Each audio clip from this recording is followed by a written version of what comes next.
കൂട്ടക്കൊലക്കേസിലെ കൂട്ടപ്പരോൾ വിവാദമായതോടെ 4 പ്രതികളുടെ പരോൾ തടഞ്ഞു. പരോൾ ലഭിച്ചിട്ടും 4 പ്രതികളെ ഇനിയും ജയിലിൽ നിന്ന് പുറത്തിറക്കിയിട്ടില്ല. 5 പ്രതികൾ മെയ് 18-നും 1 പ്രതി മെയ് 20-നും ജയിലിൽ നിന്ന് പുറത്തിറങ്ങിയിരുന്നു. ഇതിനു പിന്നാലെയാണ് ചട്ടങ്ങൾ ലംഘിച്ച് എല്ലാ പ്രതികൾക്കും പരോൾ നൽകി എന്ന പരാതി ഉയർന്നത്. സാരംഗ് സുരേഷ് വിവരങ്ങളുമായി. സാരംഗ്, സർക്കാർ അധികാരമേൽക്കുന്ന ദിവസങ്ങളിലും അതിന് തൊട്ടു മുൻപൊക്കെയായി നടന്ന ഈ കൂട്ടപ്പരോൾ വലിയ വിവാദമായ പശ്ചാത്തലത്തിലാണ് ഇപ്പോൾ തൽക്കാലം കൂടുതൽ പേർക്കൊന്നും പരോൾ കൊടുക്കണ്ട എന്ന തീരുമാനത്തിലേക്ക് എത്തിയത്.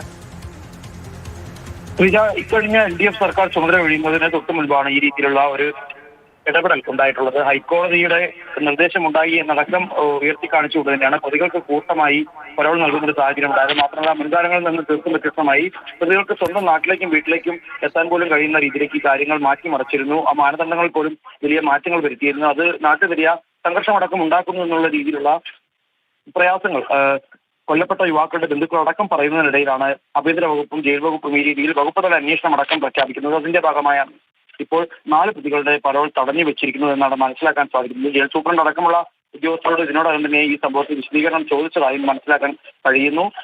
ഇനി എന്തായാലും എത്രയും പെട്ടെന്ന് തന്നെ ഇവരുടെ പരോൾ റദ്ദ് ചെയ്യുകയും ചെയ്തിരിക്കുന്നു. ഇനി പ്രതികൾക്ക് പരോൾ ലഭിക്കുന്ന കാര്യത്തിൽ പോലും ഈ രീതിയിലുണ്ടായ മുൻകാലങ്ങളിലടക്കം ഉണ്ടായിട്ടുള്ള വീഴ്ചകൾ ഉണ്ടാവാതെ പരിശോധിക്കും എന്നുള്ള കാര്യത്തിലടക്കം ഇപ്പോൾ കണ്ണൂർ സെൻട്രൽ ജയിലിൽ നിന്നുള്ള വൃത്തങ്ങൾ സൂചിപ്പിക്കുന്നുണ്ട്.